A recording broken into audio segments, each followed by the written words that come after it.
demonology or the ultimate power of angelology. Those angels that walk with you every day, they don't ignite you to go back in your history and see your covenant that can help you through what you're going through right now. Sainted body of the Lord. What's the first thing God gave us? He gave us his testimony. He gave us his testimony so that we wouldn't fear or quake or shake. And he gave it to us, and David, inspired by the auspices of the Holy Spirit, shares with us so we can sing about it. Because when we sing, our heart is made merry, but at the same time we remember the perfect will of God.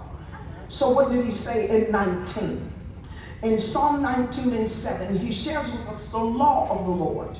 He said, and the law of the Lord is perfect, converting the soul. The testimony of the Lord is sure, making wise the simple. Saints of the Most High God, he declares this because he wants to show the royalty of who God is by the testimony of his word. That's why he comes up with Psalm 25 and 10. This Genesis book is to lay foundation in all of Israel and everyone who would believe. Even the converted Gentile who becomes Judeo-Christian to us in this New Testament. So that they could understand all of the passages of the Lord, all the paths. Every path that the saints take that believe God are mercy and truth. And they are sure as we keep his covenant and his testimony. Somebody said, I'm keeping his word.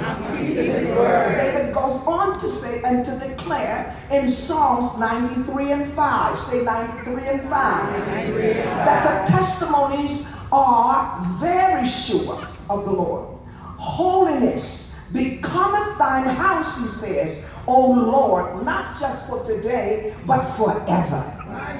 So God started out a people, plucking out a group of people, calling them kings and priests for himself. But what he did is he testified to them. He testified to them about him so that they would always know that their God is not subservient to anything. That he doesn't have some power, but he has absolutely, indicatively all power. All power is in his hands. Remind the sainted believer next to you, he doesn't just have some power, but he has all the power. I said, no, tell him again. Look him in the eye and say, no, he doesn't have just some power. He has all of God. Come on, tell him again. All power. All the power belongs to him. He's not afraid of anything. He's not afraid of anything and or anybody. When you look at him, he uses the ark as the testimony.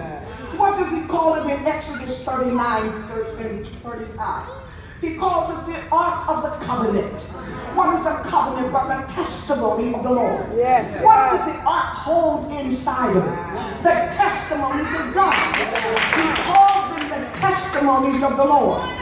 Where he wrote with his own finger the 10 Commandments.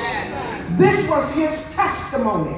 And then in Numbers, chapter number 1 and verse number 50. What did he do there? He called the tabernacle of the testimony, or the testimony of God's